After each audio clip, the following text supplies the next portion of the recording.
Welcome back to MSB's chemistry classes. बच्चों, हमने solution के कुछ पार्ट्स पढ़ लिए हैं।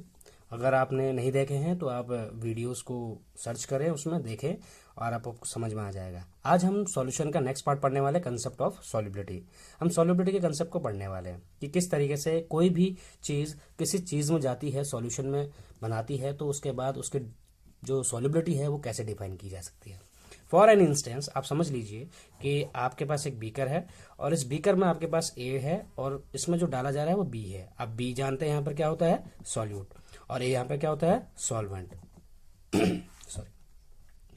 और ये दोनों मिलकर क्या बनाते हैं, सॉल्यूशन तैयार करते हैं। ओके, तो जो सॉल्युबिलिटी का कंसेप्ट है हम दो केसेस में पढ़ने वाले हैं। पहला केस क्या है कि सॉल्युबिलिटी ऑफ अ सॉलिड, किसी सॉलिड की सॉल्युबिलिटी इन लिक्विड, पहले तो ये पढ़ने वाले हैं। और जो दूसरा इसका जो टॉपिक है वो है आपका solubility of a gas in liquid. अब आप एक चीज ध्यान देंगे यहाँ पे कि यहाँ पर लिक्विड कॉमन है। इसका मतलब है कि आपके पास ये जो सॉल्वेंट होगा वो लिक्विड होगा दोनों केसेस में, लेकिन जो आपका सॉल्यूट पार्टिकल होगा एक जगह सॉलिड होगा और दूसरी जगह क्या होगा, गैस होगा। इसका मतलब यदि आप कोई एक सॉल्यूशन तैयार करना चाह रहे हैं, लिक्विड सॉल्यूशन तैयार करना चाह रहे हैं, तो उसमें आप क्या डाल रहे हैं, पहले स्टेट में आप डाल रहे हैं सॉलिड, और दूसरी जो कंडीशन है आपके पास उसमें आप क्या डाल रहे हैं, ऊपर से गैस। आज हम लोग जो है कंडीशन में क्या पढ़ने वाले हैं, ये वाली कंडीशन पढ़ने वाले हैं कि solubility of solid in liquids. Okay, अब आपको ये समझना है कि जो प्रीवियस लेक्चर में आपको मैंने समझाया था जिन टॉपिक्स के ऊपर, जैसे मैंने आपको बताया था कि किस तरीके से एक सॉल्यूशन तैयार होता है और किस तरीके से उस सॉल्यूशन में जो सॉल्यूट होता है वो सॉल्युबिलिटी अपनी कैसी शो करता है इस वाले पर्टिकुलर सॉल्वेंट में। चलिए स्टार्ट करते हैं। आपके पास एक सॉल्यूट है और आपके पास सॉल्वेंट है। आप इस सॉल्यूट को सॉल्वेंट में डालेंगे।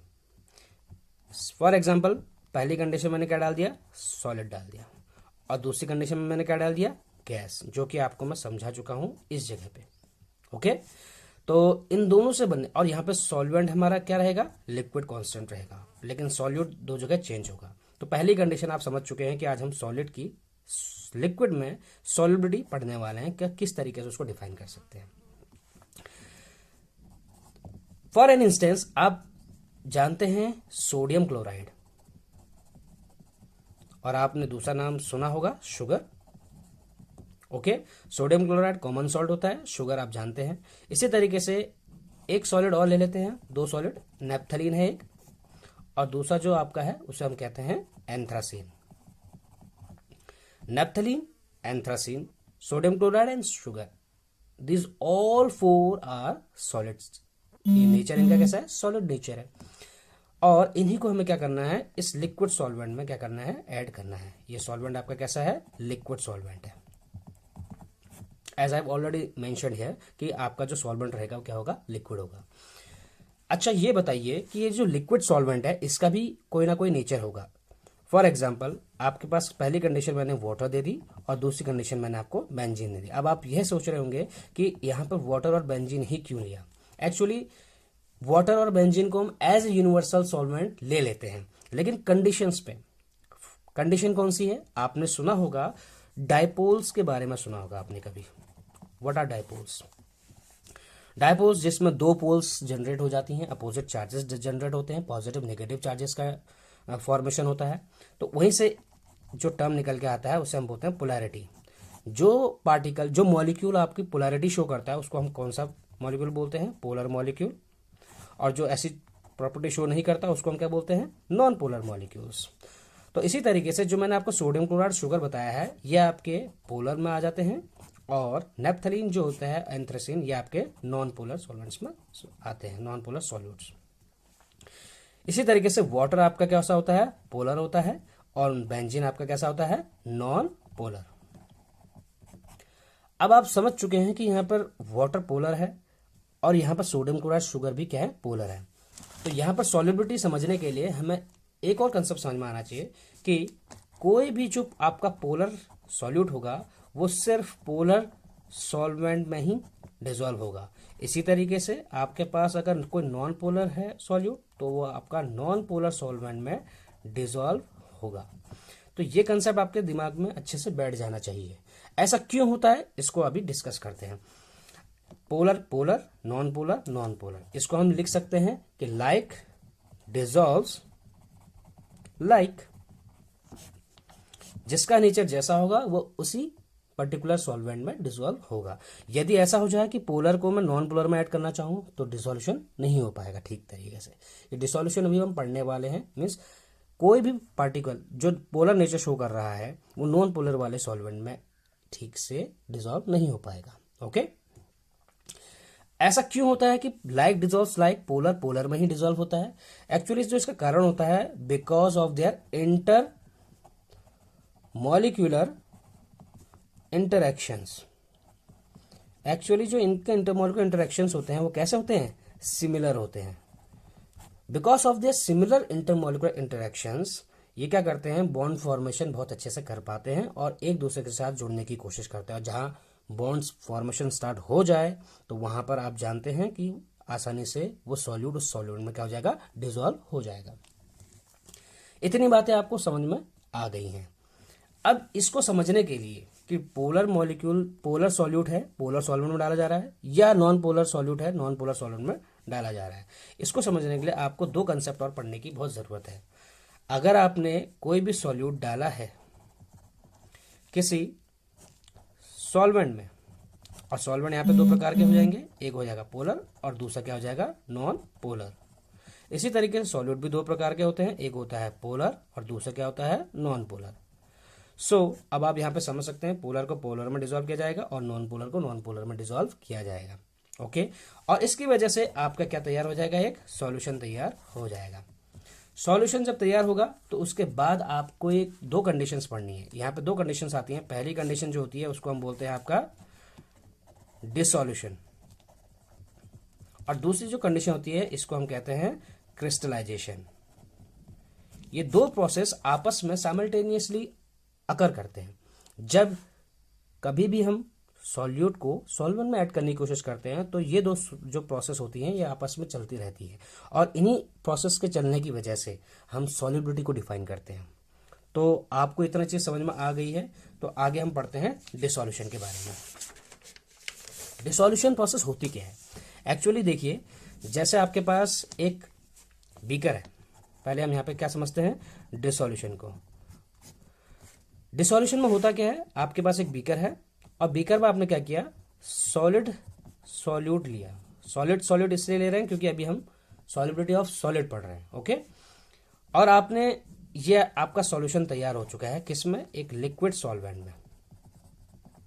आपके एक लिक्विड सॉल्वेंट में एक सॉल्यूशन तैयार हो चुका है सॉलिड सॉल्यूट का। जैसे ये सॉलिड के जो पार्टिकल्स हैं वो इस लिक्विड सॉल्वेंट के कांटेक्ट में आएंगे तो धीरे धीरे क्या होने लगेंगे? यहाँ पे जो सॉलिड के पार्टिकल्स होंगे उनकी जो क्वांटिटी होगी वो बढ़ने लग जाएगी। इसका मतलब कंसंट्रेशन ऑफ सॉलिड पार्टिकल्स या सॉलिड सॉल्यूट इंक्रीजेस, इनकी क्वांटिटी बढ़नी शुरू हो जाएगी। ऑब्वियस है, क्योंकि लिक्विड में कोई भी पार्टिकल को जब हम डालते हैं तो उसमें बॉन्ड ब्रेकिंग स्टार्ट हो जाती है, बॉन्ड टूटने स्टार्ट हो जाते हैं। NaCl Na positive and Cl negative में टूटना शुरू हो जाएगा अगर आप पोलर सॉल्यूट में NaCl लेना चाहेंगे तो, और वाटर में डिसॉल्व करने की कोशिश करेंगे तो। वाटर अपने इंडिविजुअल आइंस में टूटेगा, सोडियम क्लोराइड अपने इंडिविजुअल आइंस में टूटेगा, जिस वजह से उनके जो सॉल्यूट की जो क्वांटिटी होगी, उनका जो कंसंट्रेशन होगा वो क्या हो जाएगा? अपने आप बढ़ने लगेगा, इंक्रीज हो जाएगा। इसी प्रोसेस को हम क्या बोलते हैं? डिसॉल्यूशन प्रोसेस बोलते हैं। Okay, and what about crystallization? इसको भी हम समझ लेते हैं। क्रिस्टलाइजेशन प्रोसेस का मतलब आप इस तरीके से समझिए कि जैसे आपके पास एक बीकर है, इसमें आपने क्या किया था? सॉल्यूट पार्टिकल ऐड कर रहे थे, वही सॉलिड। ओके, और आपने क्या किया? एक सॉल्यूशन तैयार कर दिया। ओके, किसमें? लिक्विड सॉल्वेंट में। पूरा लिक्विड सॉल्वेंट आपके पास। ये जो सॉल्यूट पार्टिकल्स है वो कैसे हैं? सॉलिड है। ये बात का ध्यान रखिएगा।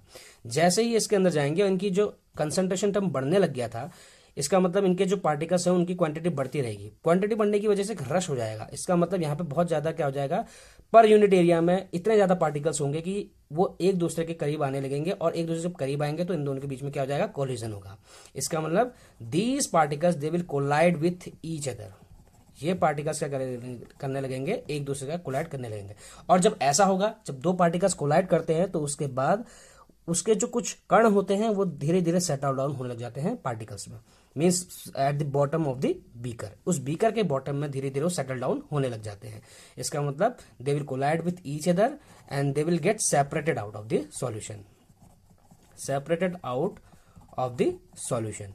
उस सॉल्यूशन से बाहर होने की कोशिश करेंगे। बाहर होने का मतलब कि वो इस बीकर के बॉटम में सेटल डाउन होने की कोशिश करेंगे, और इस वजह से इसी प्रोसेस को हम क्या बोलते हैं, क्रिस्टलाइजेशन प्रोसेस कहा जाता है।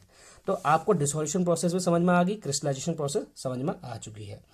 और जब ऐसा होता है तो सॉल्यूट और सॉल्वेंट ये किसके इक्विलिब्रियम में आ जाते हैं, ये आ जाते हैं सॉल्यूशन के इक्विलिब्रियम में। इसका मतलब कोई भी सॉल्यूशन स्टेबल तब होगा जब सॉल्यूट और सॉल्वेंट के पार्टिकल्स ऑलमोस्ट कैसे होंगे, सिमिलर होंगे। ओके, अब आप इस चीज को समझिए इन दोनों के टर्म्स में, डिसोल्यूशन एंड क्रिस्टलाइजेशन के टर्म्स में।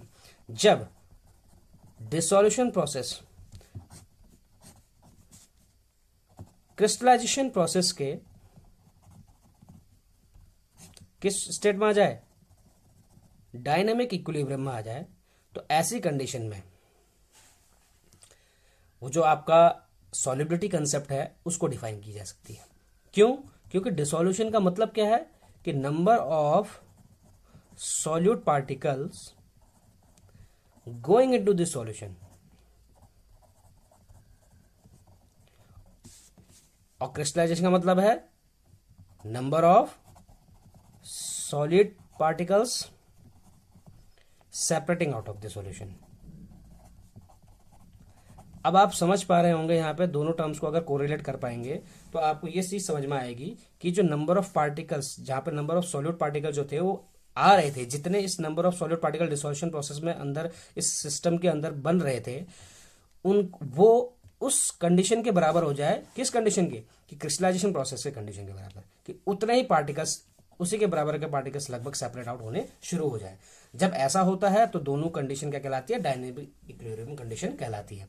और ऐसी कंडीशन जब आती है तो ऐसे प्रकार के से बनने वाले जो सॉल्यूशन होता है उस सॉल्यूशन हम क्या कहते हैं, इस प्रकार से बनने वाले सॉल्यूशन को सैचुरेटेड सॉल्यूशन बोला जाता है, सैचुरेटेड सॉल्यूशन।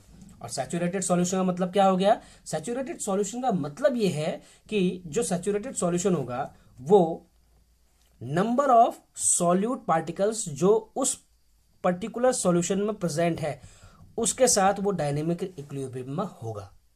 इसका मतलब इस सॉल्यूशन की सॉल्युबिलिटी हम तभी डिफाइन कर सकते हैं कि दैट नंबर ऑफ पार्टिकल्स जो हमने डिसॉल्व किए हैं इस सॉल्यूशन में, मीन सॉल्यूट पार्टिकल्स की जो क्वांटिटी होगी इस सॉल्यूशन के डायनेमिक इक्विलिब्रियम में होगी, और वही नंबर ऑफ, वही कंसंट्रेशन ऑफ सॉल्यूट पार्टिकल्स और उस पार्टिकल्स का जो कंसंट्रेशन है वो पार्टिकल का कंसंट्रेशन इस पर्टिकुलर सॉल्यूशन में उस सॉल्यूट की सॉल्युबिलिटी को डिफाइन करेगा। दोबारा से समझिए कि जितने भी नंबर ऑफ पार्टिकल्स इसमें अब बच गए हैं, ये दोनों प्रोसेस होने के बाद वो इस पूरे सॉल्यूशन के डायनेमिक इक्विलिब्रियम में है, और वही क्वांटिटी उस सॉल्यूट पार्टिकल की उस सॉल्यूशन में उसकी सॉल्युबिलिटी को डिफाइन करता है। ओके, आई होप कि आपको ये चीज क्लियर हो गई है। यदि आपको ये चीज क्लियर हो गई है तो अब आप दो टर्म्स इसको समझिए, क्योंकि इसका इफेक्ट क्या पड़ता है। एक्चुअली सैचुरेटेड सॉल्यूशन आप समझ चुके हैं कि इसमें फर्दर हम कोई फर्दर सॉलिड पार्टिकल ऐड नहीं कर सकते, means no more solid particles can be dissolved in any condition. और यहाँ पे जो कंडीशन दी गई है, एक है कंडीशन आपके टेम्परेचर की कंडीशन और दूसरी कंडीशन आपकी किसकी आएगी, प्रेशर की कंडीशन आएगी। ये दो कंडीशन है जिन कंडीशंस पे क्या होता है, किसी भी सिस्टम की सॉल्युबिलिटी को हम क्या कर सकते हैं, पढ़ सकते हैं। टेम्परेचर कंडीशन में क्या हो गया, जैसे ये आपका एक सैचुरेटेड सॉल्यूशन है, इस सैचुरेटेड सॉल्यूशन में यदि वो जो आपका डिसोल्यूशन प्रोसेस है, यहाँ पे जो डिसोल्यूशन प्रोसेस आपका हो रहा था, यदि ये जो डिसोल्यूशन प्रोसेस है इस डिसोल्यूशन प्रोसेस में प्रोसेस एंडोथर्मिक हो जाए, कैसी हो जाए, एंडोथर्मिक, पहली कंडीशन। और दूसरी कंडीशन ऐसी हो जाए कि वो प्रोसेस एक्सोथर्मिक हो जाए। आई होप कि आपको एंडोथर्मिक और एक्सोथर्मिक टर्म्स से आप वाकिफ हैं, क्योंकि आप ये 10th क्लास में अच्छे से पढ़ के आ रखे हैं। एंडोथर्मिक और एक्सोथर्मिक प्रोसेस हो जाए। एंडोथर्मिक का मतलब है कि डेल्टा एच की वैल्यू 0 से बढ़कर हो जाए, और यहाँ पे डेल्टा एच की वैल्यू मींस एंथैल्पी जो होती है वो ग्रेटर देन 0 हो जाए, इसमें ग्रेटर लेस देन 0 हो जाए। यदि एंडोथर्मिक प्रोसेस होगी तो टेम्परेचर के बढ़ने के साथ साथ उसकी सॉल्युबिलिटी क्या करने लगेगी, बढ़ने लगेगी। किसकी सॉल्युबिलिटी, उस पार्टिकल की सॉल्युबिलिटी जिसको हम डिसॉल्व कर रहे हैं। मीन्स यदि हम यहाँ पर सॉलिड पार्टिकल डिसॉल्व कर रहे थे, उस सॉलिड पार्टिकल को उस लिक्विड में जो आपकी सॉलिबिलिटी होगी वो क्या हो जाएगी, बढ़ने लगेगी। कब? जब प्रोसेस कैसी होगी, एंडोथर्मिक। एक्सोथर्मिक में क्या होगा कि टेम्परेचर के बढ़ने के साथ साथ उसकी सॉलिबिलिटी क्या होने लगेगी, डिक्रीज होने लगेगी। अब ऐसा क्यों होता है, आप इस चीज को समझिए। टेम्परेचर के बढ़ने के साथ सॉलिबिलिटी बढ़ती है, ऐसा बोल रहे हैं। ऐसा क्यों? क्योंकि एंडोथर्मिक का मतलब होता है जहां हीट क्या होती है, एब्जॉर्ब होती है। इसका मतलब ये हो गया कि यहां पर bond breakage and formation continuous हो रहा होगा, कभी बॉन्ड बन रहा होगा और टूट रहा होगा, जिस वजह से क्या होगा, इस पूरे सिस्टम की एनर्जी क्या हो जाएगी, बढ़ जाएगी। जब हीट एब्जॉर्ब करेगा सिस्टम, तो उसके बाद क्या होने लगेगा, धीरे धीरे पार्टिकल्स क्या करने लगेंगे, उस चीज में सॉल्युबल होने लगेंगे और उसकी सॉल्युबिलिटी अपने आप क्या हो जाएगी, बढ़ जाएगी। ओके, अब बात आती है प्रेशर की कंडीशन कि प्रेशर का क्या इफेक्ट पड़ता है उस सॉल्युबिलिटी पर। Pressure has no effect at all. ऐसा क्यों बोला हम लोगों ने? यहां पर कंडीशन क्या है, एक बीकर है आपके पास और आप ऊपर से सॉलिड डाल रहे हैं और इसमें पहले से क्या प्रेजेंट है, लिक्विड। ये ए है और ये बी है, ये आप कंडीशन पहले से जानते हैं कि आपकी सॉलिबिलिटी पढ़ रहे हो आप, सॉलिड इन लिक्विड। आप जानते हैं लिक्विड और सॉलिड के particles as compare to gases, ये जो पार्टिकल्स होते हैं सॉलिड और लिक्विड के, they are highly incompressible. Incompressible का मतलब होता है कि इनको और ज्यादा कंप्रेस नहीं किया जा सकता। इसका मतलब यदि मैं ऊपर से कोई प्रेशर डालने की कोशिश करता हूं, फॉर एग्जांपल यहाँ पे एक पिस्टन लगा रखा है और मैं इसको प्रेशर बढ़ाने की कोशिश कर रहा हूं, तो इसकी सॉल्युबिलिटी नेग्लिजिबल, मीन्स इतनी कम क्वांटिटी में हमें ये चीज इंडिकेट भी नहीं हो पाएगी कि वो पार्टिकल्स क्या हो रहे हैं, एक दूसरे के साथ डिसॉल्व होने की कोशिश कर रहे हैं। इसीलिए ऐसी कंडीशन में प्रेशर का कोई इफेक्ट नहीं दिखता, ऑलमोस्ट कह सकते हैं इस चीज को। ओके, अभी अगली कंडीशन जो हम पढ़ेंगे वो गैस के लिए पढ़ेंगे। अभी यहाँ पे हमने सॉलिड पार्टिकल्स के लिए पढ़ी है, तो अगली कंडीशन हम गैस के लिए पढ़ेंगे, उसके लिए थोड़ी कंडीशन डिफरेंट होगी। आई होप कि आपको आज का ये लेक्चर समझ में आया होगा। सॉलिबिलिटी कंसेप्ट आपको पूरी कोशिश की अच्छे से समझाने की, और अगर आपका कोई क्वेरीज हो तो आप कमेंट सेक्शन में मुझसे क्वेरीज पूछ सकते हैं। टिल देन कीप रिवाइजिंग और अच्छे से नोट्स को पढ़िए, और मिलते हैं नेक्स्ट लेक्चर में नए टॉपिक के साथ।